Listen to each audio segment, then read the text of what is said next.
Ayo, segera download Quran Tadabbur, tafsir dalam genggaman Anda.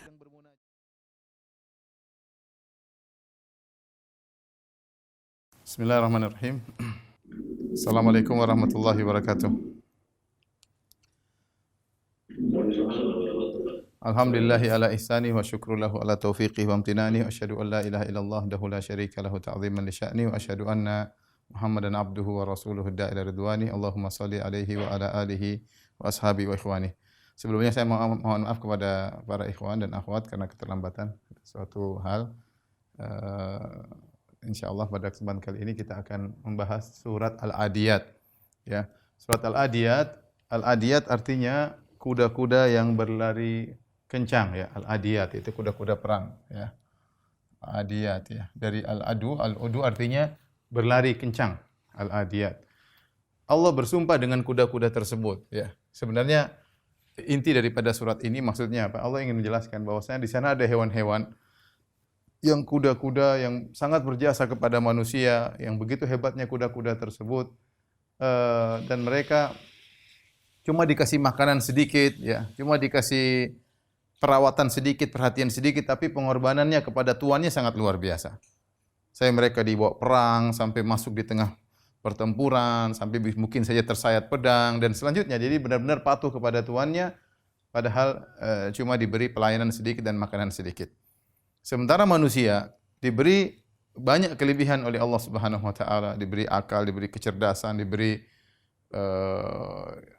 makanan, minuman dan dunia ditundukkan baginya, hewan-hewan ditundukkan baginya, namun tidak bersyukur kepada Allah. Ini sebagai renungan bagi kita bahwasanya kita sangat kurang bersyukur dibandingkan dengan hewan-hewan tersebut yang hanya diberi sedikit perhatian, maka mereka bisa benar-benar bersyukur dan berjuang untuk tuannya atau pemiliknya. Allah buka, jadi wa di sini artinya sumpah, wal adiyati, demi kuda-kuda perang, dhabhan. Dhabhan adalah suara yang terengah-engah ketika kuda sedang berlari. Suara terengah-engah itu ketika kuda sedang berlari. Para ulama berselisih pendapat tentang apa yang dimaksud dengan wal adiyat. Al adiyat ini maksudnya apa? Secara umum ada dua pendapat, ada khilaf ya. Tapi khilaf ini disebut dengan khilaf tanawwu, hanya sekedar contoh. Dua-dua ditafsirkan dengan keduanya benar, tapi dari sisi pandangan yang lain. Maka pendapat pertama, pendapat Ibnu Mas'ud, bahwasanya disebut al-adiyat adalah al-adiyat ya sebagaimana kita pahami adalah kuda-kuda perang. Kuda-kuda perang yang berlari kencang. Ya. Adapun menurut Ali bin Abi Thalib, al-adiyat maksudnya onta-onta ya yang berjalan ya membawa jemaah haji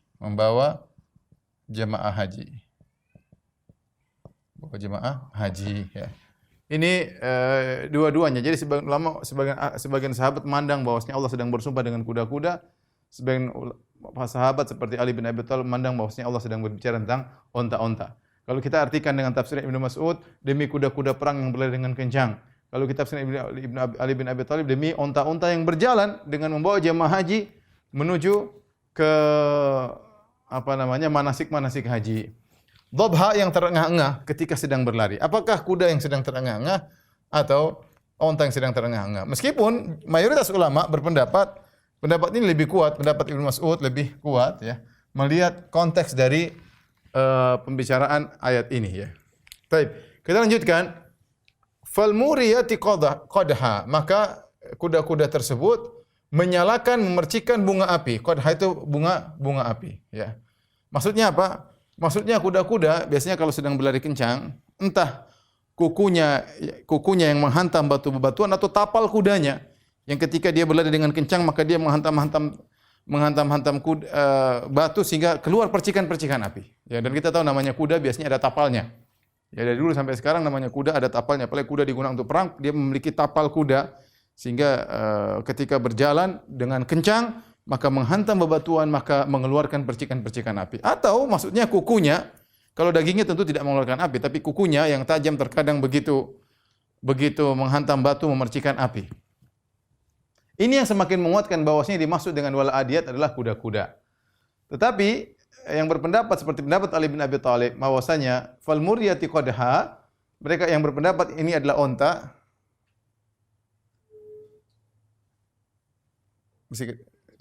Yang dimaksudkan ini adalah onta, maka kata mereka maksudnya onta-onta yang berlari dengan kencang sehingga membuat batu-batu terlepas dari mereka, terinjak dan berhantaman dengan batu yang lain sehingga mengeluarkan percikan api, ya. Jadi saya katakan tadi juga dua pendapat sama dengan yang sebelumnya. Dua pendapat. Yang pertama mengatakan maksudnya kuda yang tapal kudanya memercikan api.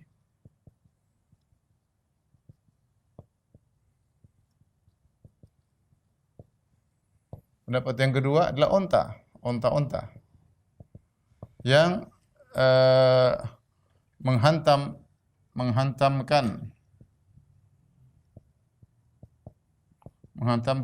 batu satu dengan yang lainnya. Batu yang satu dengan yang lainnya sehingga memercikan api. Ini dua pendapat. Baik. Setelah itu Allah mengatakan fal mughirati subha. Demi kuda-kuda perang yang menyerang di pagi hari, ya. Kita tahu bahwasanya kuda-kuda adalah hewan terhebat untuk digunakan dalam peperangan di zaman itu, ya. Karena dulu orang menggunakan kendaraannya kuda, ada onta, ada himar. Yang paling top adalah kuda.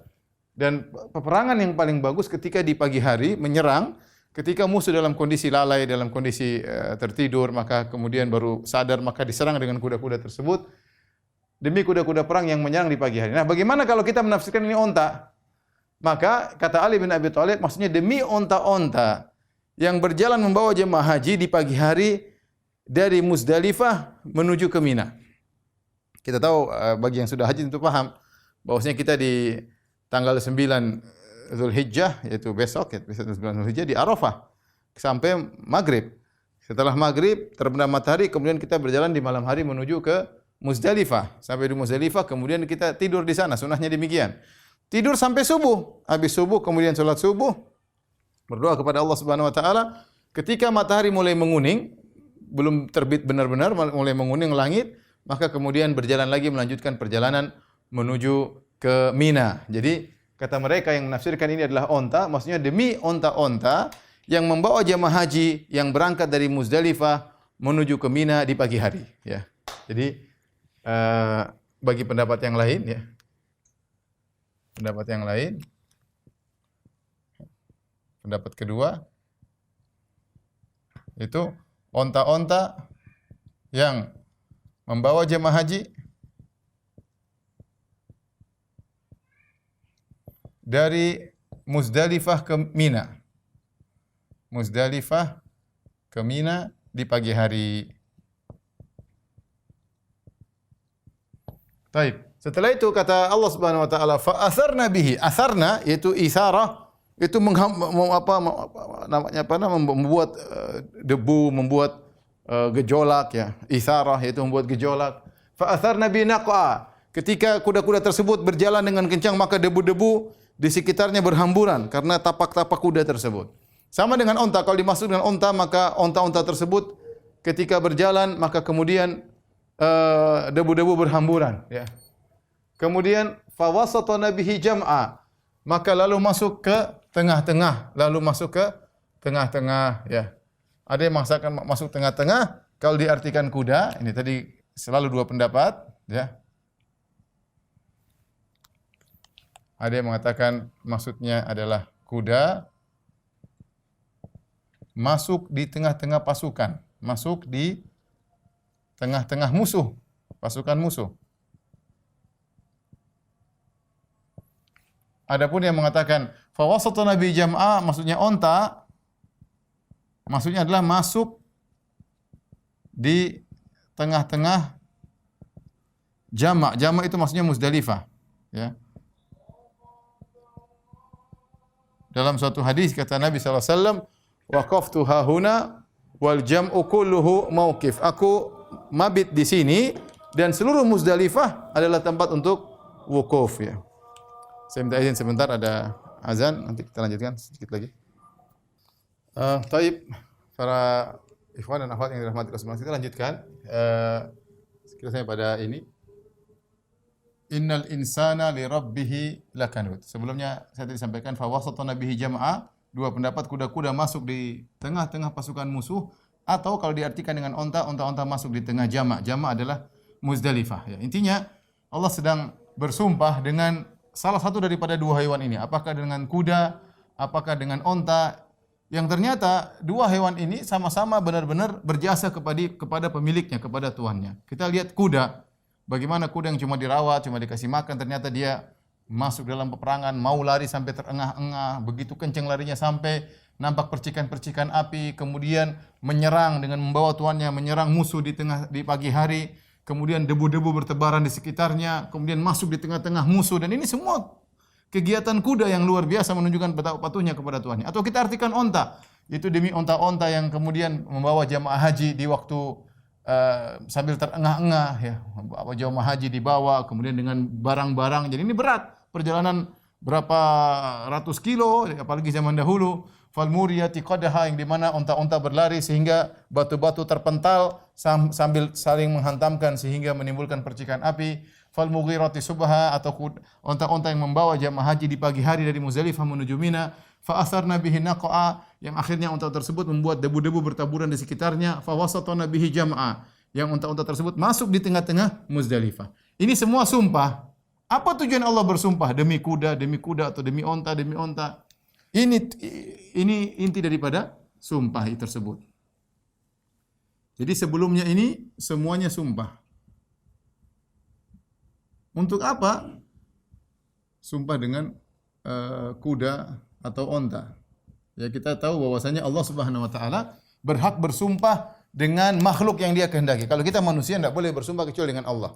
Kata Nabi sallallahu alaihi wasallam, "Man halafa bi ghairillah faqad asyrak." Man halaf falyahlif billah. Barang siapa bersumpah maka harus bersumpah dengan nama Allah. Wa man halafa bi ghairillah, barang siapa bersumpah dengan selain Allah, dengan makhluk, faqad asyrak au kafar, maka dia telah syirik atau telah kafir. Ya. Tetapi kalau Allah bersumpah dengan makhluknya, terserah. Allah bersumpah dengan umur Nabi Muhammad sallallahu alaihi wasallam. Allah bersumpah dengan matahari. Allah bersumpah dengan malam. Allah bersumpah dengan siang. Ya. Allah bersumpah dengan rembulan. Allah bersumpah dengan bintang-bintang. Ya. Allah bersumpah di antara dengan kuda atau dengan onta. Sumpah tersebut, kalau kita namanya ngomong, orang Arab kalau ngomong bersumpah, dia ingin menekankan sesuatu. Sama dengan kita bilang demi Allah, demi ini. Kenapa kau sumpah? Saya ingin menekankan sesuatu. Maka saya buka dengan sumpah. Maka demikian pula dalam surat ini Allah buka dengan sumpah, ingin menekankan ini. Ini yang ditekankan. Ini dan seterusnya ditekankan dengan sumpah-sumpah sebelumnya. Sumpah-sumpah sebelumnya. Apa? Innal insana li rabbih lakanud. Sungguhnya manusia itu sangat ingkar, lakanud. Sangat ingkar kepada Tuhannya. Subhanallah. Bandingkan dengan kuda yang hanya diberi sedikit tetapi pengorbanan kepada Tuhannya luar biasa. Bandingkan dengan manusia, diberikan apa saja. Diberikan kenikmatan yang begitu banyak, kecerdasan yang begitu banyak, hal-hal yang begitu luar biasa yang diberikan oleh Allah kepada manusia, tapi lakanud. Apa itu sangat ingkar? Sangat ingkar ini maksudnya apa? Sangat tidak berterima kasih. Sangat tidak bersyukur. Tidak berterima kasih kepada Allah Subhanahu wa taala. Buktinya banyak, malas berzikir, malas beribadah, malas. Ya. Bahkan disebutkan oleh Hasan Al-Basri, yaitu yadhkurul masaib wa yansa ni'am. Yang diingat cuma yang susah-susah saja. Yang diingat cuma yang susah-susah saja. Cuma musibah-musibah saja. Cuma yang susah-susah saja. Kenikmatan dilupakan. Kenikmatan anugerah dilupakan. Ini kata Hasan Al-Basri. Apa itu kanud? Yansa an-ni'am wa yadhkurul masaib. Hanya Hanya ingat musibah-musibah, lupa dengan nikmat-nikmat. Kita manusia sebagian manusia, sebagian kita, semoga Allah maafkan kita. Diberi kesehatan mungkin bertahun-tahun, baru dikasih sakit 1 bulan sudah mengeluh luar biasa. Dia lupa selama ini berbulan-bulan bahkan bertahun-tahun dalam kondisi sehat walafiat. Ini lupa dengan kenikmatan. Diberi kesulitan hanya sedikit, mungkin setahun 2 tahun, diberikan kesulitan ekonomi. Selama ini puluhan tahun ekonominya bagus atau bertahun-tahun ekonominya bagus dan dia lupa dengan itu semua. Seakan-akan sekarang yang dia ingat cuma susahnya ini aja. Ya, tidak boleh seperti itu. Manusia namanya manusia, kadang susah, kadang senang. Tetapi jangan kita lupakan anugerah-anugerah kenikmatan yang Allah sudah berikan banyak kepada kita. Bahkan kita contoh sekarang dalam kondisi pandemi kita masih banyak diberi kenikmatan oleh Allah Subhanahu wa taala. Masih kondisi kita lebih baik daripada negara-negara lain misalnya. Alhamdulillah kita tidak kelaparan, alhamdulillah kita masih bisa ngaji, alhamdulillah masih bisa ibadah, masih banyak kenikmatan. Ya. Tapi orang yang dia ingat hanyalah kesulitan-kesulitan, keburukan-keburukan, dia lupa dengan kebaikan-kebaikan. Ini membuat dia lalai, tidak bersyukur kepada Rabb-Nya. Lah kanut, sungguh manusia seperti itu. Oleh karena dikisahkan Nabi Ayub alaihissalam, ketika dia dikasih sakit 7 tahun, sakit yang sangat parah sampai disebutkan dalam sebagian buku tafsir, sampai keluar borok semua di badannya, sampai keluar ulat di badannya, ya, sampai orang-orang jijik untuk melihatnya. Tapi dia bersabar, dia bilang kita dikasih sakit baru berapa tahun, 7 tahun, selama ini 70 tahun kita dapat nikmat. Dia bilang sama istrinya, selama ini 70 tahun kita dapat nikmat, 7 tahun kita tidak sabar. Apa bandingan kesusahan yang kita hadapi dengan kenikmatan yang selama ini kita rasakan, ya. Maka jangan jadi hamba yang kanut, yang hanya ingat keburukan, lupa dengan kenikmatan sebelumnya yang Allah berikan kepada seorang hamba. Coba kita lanjutkan. Setelah itu Allah melanjutkan, wa innahu lihubbil khairi lasyadid. Dan sungguhnya manusia itu sangat cinta kepada kebaikan. Syadid al-khair di sini, al-khair maksudnya adalah harta. Tafsiran banyak ulama maksudnya al-khair adalah harta. Kenapa disebut harta dengan kebaikan? Al-khair karena orang-orang Arab dahulu menyangka kalau sudah punya harta dia akan dapat seluruh kebaikan. Kalau dia punya harta dia dapat seluruh punya kebaikan. Padahal kita tahu bahwasanya harta bukan segalanya. Tapi begitulah kondisi masyarakat sehingga begitu mereka meyakini harta adalah segalanya di zaman dahulu, di zaman jahiliyah, sehingga mereka menamakan harta dengan al-khair, dengan kebaikan, ya. Dan Allah menjelaskan manusia itu sungguh sangat cinta dengan harta. Kecintaannya bukan kecintaan biasa, kata Allah la syadid. La syadid itu artinya sangat cinta ini, sangat cinta kepada harta, dan ini kenyataan. Nah, kita betapa kita kerja keras mencari harta, kalau gaji besar terus sampai lembur, cinta kepada harta luar biasa. Tapi apa maksudnya manusia cinta kepada harta? Yang jadi masalah kecintaannya, ya. Yang jadi masalah kecintaannya menjadikan dia pelit.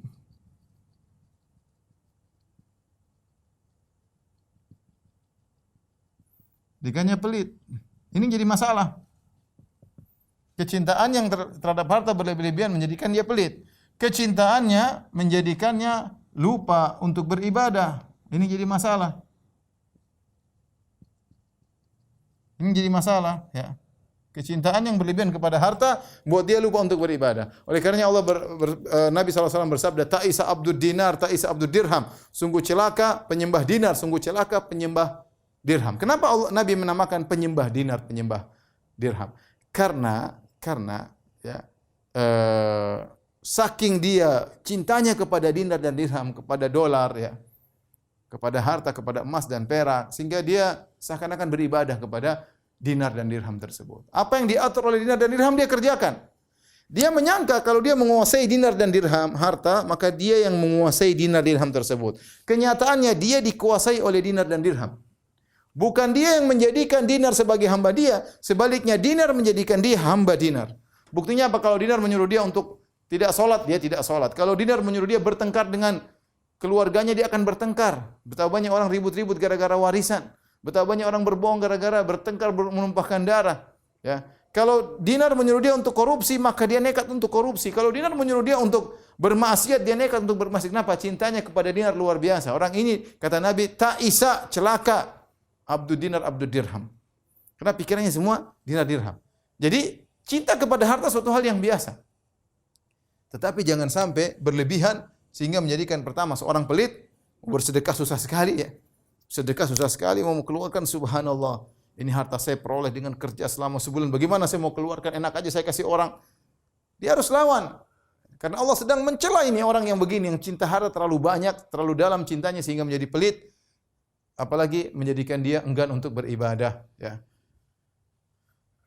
Wa innahu li hubbil khairi lasyadid. Kemudian kata Allah, afala ya'lamu idza bu'thira ma fil kubur. Tidakkah manusia tahu ketika dikeluarkan apa yang di dalam kubur, yaitu ketika hari kiamat? Kapan dikeluarkan apa yang di dalam kubur? Itu ketika hari kiamat. Hari kebangkitan. Kata Allah, tidakkah manusia tahu? Pertanyaan. Tidakkah manusia tahu? Tahu di sini tahu apa? Objek tidak disebutkan.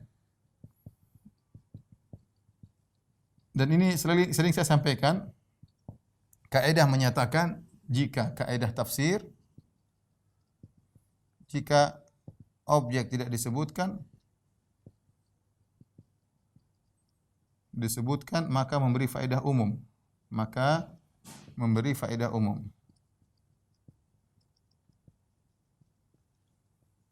Kenapa? Seorang ketika dibangkitkan pada hari kiamat, dia tahu banyak yang dia tahu. Bukankah manusia tahu nanti pada hari kiamat? Apa yang dia tahu? Banyak kejadian di hari kiamat. Tentang hisab, tentang mizan, tentang kondisi manusia, tentang alam yang terjadi, kondisi alam tatkala itu banyak yang dia tahu. Tapi Allah tidak sebutkan. Ini salah satu metode untuk memberi ketakutan. Afala ya'lam. Apakah dia tidak tahu nanti? Apa yang akan terjadi? Ya, Allah akan bongkar segalanya ketika manusia dibangkitkan dari kuburannya. Wa hussila ma fis sudur, dan dinampakkan apa yang ada di dada. Itu semua yang di dada, semua yang tersembunyi akan keluar. Semua yang tersembunyi akan dikeluarkan. Di sini kata Allah dan dinampakkan apa? Apa sini umum juga. Ini namanya isim mausul. Di sini isim mausul. Jadi semua yang dalam dada dinampakkan. Apapun dalam dada, kesombongan, keangkuhan, tawadhu, keikhlasan, ya. Kemudian merendahkan dan lainnya semuanya, ya. Kita tahu dalam dada kita ini berbagai macam isinya. Ada husnudzan, ada suudzan, ada ikhlas, ada riya, ada tawadhu, ada ujub, ada merendahkan diri, ada sombong, berbagai macam semua akan menjadi tidak ada yang tersembunyi lagi. Kalau sekarang kita di dunia ada yang tersembunyi dan ada yang nampak. Hari kiamat semuanya nampak. Hari kiamat semuanya nampak. Tidak ada yang tersembunyi, semuanya nampak. Allah akan keluarkan, tidak ada yang tersembunyi. Makanya Allah mengatakan, wa hussila ma fis sudur. Di antara kejadian yang dahsyat pada hari kiamat tersebut adalah wa hussila ma fis sudur. Dikeluarkan apa yang dalam hati sehingga yang tersembunyi menjadi nampak. Siapa yang keluarkan? Allah Subhanahu wa taala. Semua yang dalam dada akan dikeluarkan. Kata Allah, inna rabbahum bihim yauma idzil khabir. Sesungguhnya Rabb mereka kepada mereka pada hari tersebut sangat mengetahui, ya. Kita tahu bahwasanya Allah, ya, Maha mengetahui para hamba bukan cuma pada hari kiamat.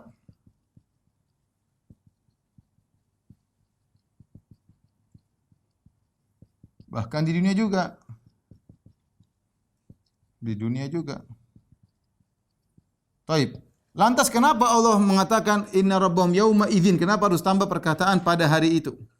Apa maksudnya ada tambahan pada hari itu? Apa maksudnya Allah Maha mengetahui perbuatan mereka pada hari itu? Pengkhususan ini maksudnya apa? Pengkhususan penyebutan hari kiamat. Tujuannya apa? Untuk menjelaskan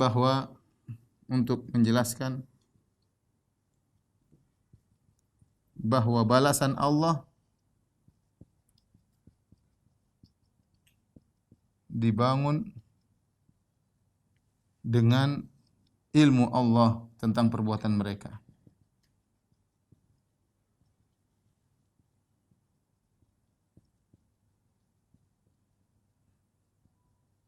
Jadi Allah bilang di dunia Allah tahu segala sesuatu, di akhirat pun. Dan ingat ketika Allah mengetahui segala sesuatu di akhirat, nah balasan dibangun di atas itu. Jadi kamu hati-hati tatkala di dunia, kita hati-hati tatkala di dunia. Allah menggunakan lafal khabir. Khabir ini apa ya? Khabir ini dia adalah lebih spesifik daripada alim, mengetahui. Khabir ini dia ilmu spesifik, yaitu mengetahui secara detail, ilmu secara detail. Ya, maksudnya Allah mengetahui apa yang kalian perbuat secara detail. Jangankan apa yang Anda ucapkan, jangankan apa yang Anda lihat, ya, jangankan apa yang Anda dengar, yang terbetik dalam dada pun sombongan, keangkuhan, merendahkan, ujub, merasa tinggi, semuanya akan dinampakkan. Kalau dalam hati saja ya'lamu kha'inatal a'yun wa ma tukhfi sudur, Allah mengetahui dirikan pandangan dan apa yang disembunyikan oleh dada, apalagi yang lainnya. Dan ingat, pembalasan Allah dibangun di atas apa yang Allah tahu tentang diri kita. Inilah surat Al-Adiyat. Ringkas hanya mengingatkan kepada kita. Hati-hati manusia sekalian. Allah Maha membalas. Allah melihat kalian bersyukur atau tidak. Jadilah kalian hamba yang bersyukur. Jangan pelit, jangan lupa beribadah. Lihatlah kuda dan onta. Bagaimana kuda yang diberi perhatian sedikit tapi luar biasa perkhidmatannya kepada pemiliknya. Lihatlah onta yang diberi perhatian cuma sedikit, dikasih makan rumputan, tapi perkhidmatannya kepada tuannya luar biasa. Nah, kalian manusia yang diberikan segala sesuatu, diberikan harta, dipegang erat-erat, pelit, rakus dengan harta, tidak beribadah kepada Allah Subhanahu wa taala. Kanut, suka tidak bersyukur, yang diingat adalah musibah-musibah melulu. Ya. Hati-hati dengan hari kiamat kelak, ketika manusia dibangkitkan, semua isi hati akan dikeluarkan, dan ingat Allah khabir, Allah Maha mengetahui dengan segala apa yang kalian kerjakan, dan pembalasan Allah dibangun di atas pengetahuan Allah tersebut. Sekali lagi barakallahu fikum Ustaz, terima kasih Bapak Ibu, karena waktu juga kita cukupkan pengajian sampai di sini. Berikutnya insyaallah tiap Rabu kita masih rutin mengadakan kajian tafsir juz amma dengan guru kita Ustaz Firanda radhiyallahu taala. Syukran Ustaz. Baik, kita tutup dengan kafaratul majelis. Subhanakallahumma wa bihamdika asyhadu an la ilaha illa anta astaghfiruka wa atubu ilaik. Assalamualaikum warahmatullahi wabarakatuh.